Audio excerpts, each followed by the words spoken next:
All right, joining us now is JPMorgan Chase CMO Carla Hassan. Carla, good to see you. I know you're very, very packed here during Cannes. Thanks for making some time for us. Oh, it's so nice to be here. I'm so glad to be here with you guys. So Rachelle and I were talking off camera about your role. I imagine right now it must be so exciting because you have markets at a record and now a whole influx of new investors, notably retail. How does that change how you market to this community? It's a really, really good question, actually. You know, when we think of the wealth spectrum and you've got people that are starting to figure out what they want to do with their wealth. You've got folks that are established from a wealth perspective that know a lot and are very informed. And so for us, it's really trying to figure out how we segment who those customers are and how we talk to them. And so, for example, you know, you've got folks that are starting to think about what their wealth should look like 10 years from now, 20 years from now, 30 years from now. And for those folks, we think about what are the products that they actually are going to need. And for example, like some people like to do it on their own. So we've got a self-directed product for them. Some people like to pick up the phone and call an advisor, right? Because it's comfort for them, right?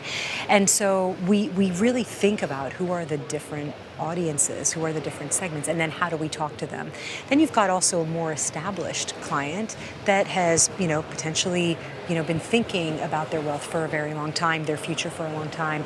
And so for them, it's much more about continuing to keep them not just engaged, but feel informed. And so we do a lot of events for them. We bring them to the events. We do some thought leadership. So it really is, you've got to segment it. You can't think about the wealth continuum as just one customer. You've got to think about it as, the different phases of their life. Are you extra careful in this environment where every day a stock price seems to be going up and you don't want to tell this community, go out and get the stock, or now's a great time? I imagine you have to put certain safeguards in when things are so excited like right now.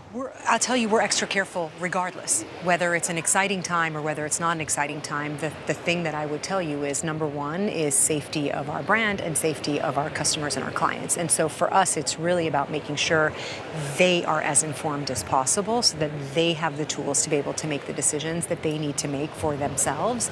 And so it really is like, we think about it through the cycle, good, bad, otherwise. We really want to think, we put them first, right? So what are their goals? What are their, there are going to be some clients and some customers that are not as aggressive as others. I mean, I'll tell you, for example, even my own family, right? Between myself and my spouse, we have very different points of view of like how we should actually think about investing our own money. And so you've got to be there for whatever their goals and whatever their targets are, regardless of whether, to your point, it's an exciting time or not. And it's interesting because we're getting ready for this massive, the biggest transfer of generational wealth that's coming to millennials. How should they be preparing for this? And what sort of tools and resources could put them in a position really to make the most of this? My gosh, what a great question. And I'll tell you, we think about it all the time. Because like I said, you've got an established crew of people, sometimes older, that understand, that have, good financial acumen, have been thinking about it for a long time.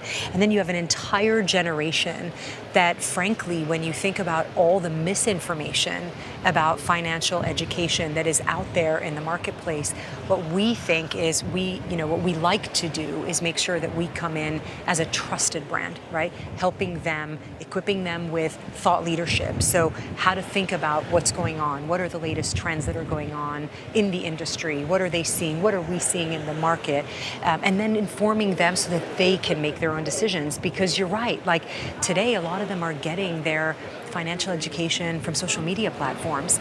And, in some cases that might be totally well informed, but in other cases we think that there are people that have been doing this for a really long time.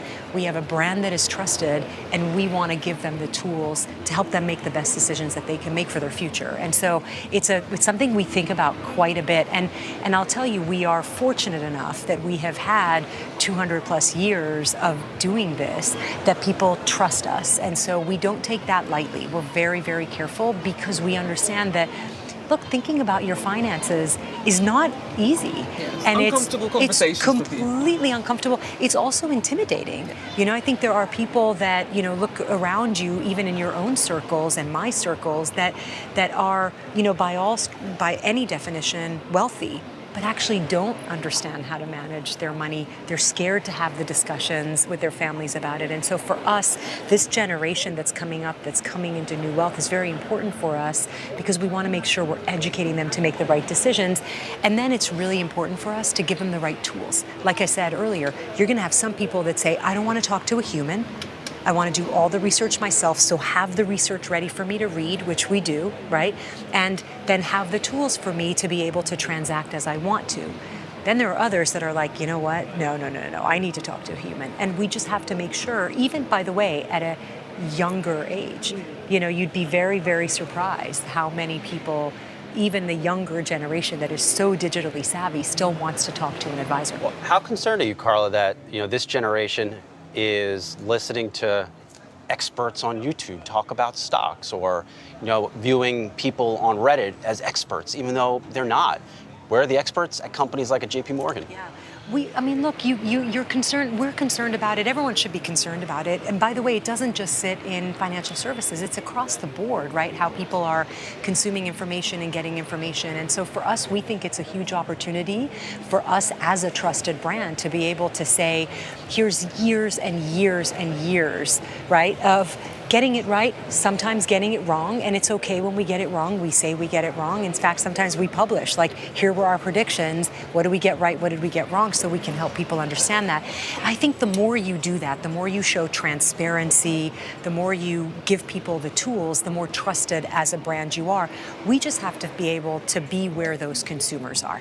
So we have to also be able to be on YouTube where they are. We have to be able to bring our trusted advisors, our trusted brand to them where they're consuming the information. And I think that's really important for brands today to really think about, particularly as it relates to financial health and financial well-being. You can't just, if you build it, they will come. Even if you are the best brand out there, which we believe we are, you've got to make sure that you go to where they are. And that, I think, makes me have faith when we are where they are so that they can see our information as well. But I'm concerned about it. I'm concerned. I'm concerned for the new generation. I'm concerned for my daughter who's up and coming, right? Like, and thinking about at some point will come into her own wealth, and I want her to have the right information, And so, Send her to Yahoo Finance. There you go. Quick plug. I know, right? Waiting for the opening. I'm like, let's get her on there. I get it. Okay. She turned 17 this week, so she's ready. All right, well, Carla Hassan, thank you so much. It was a real pleasure to see you. I know very busy times here at this event. JPMorgan Chase CMO. We'll talk to you soon. Thank you.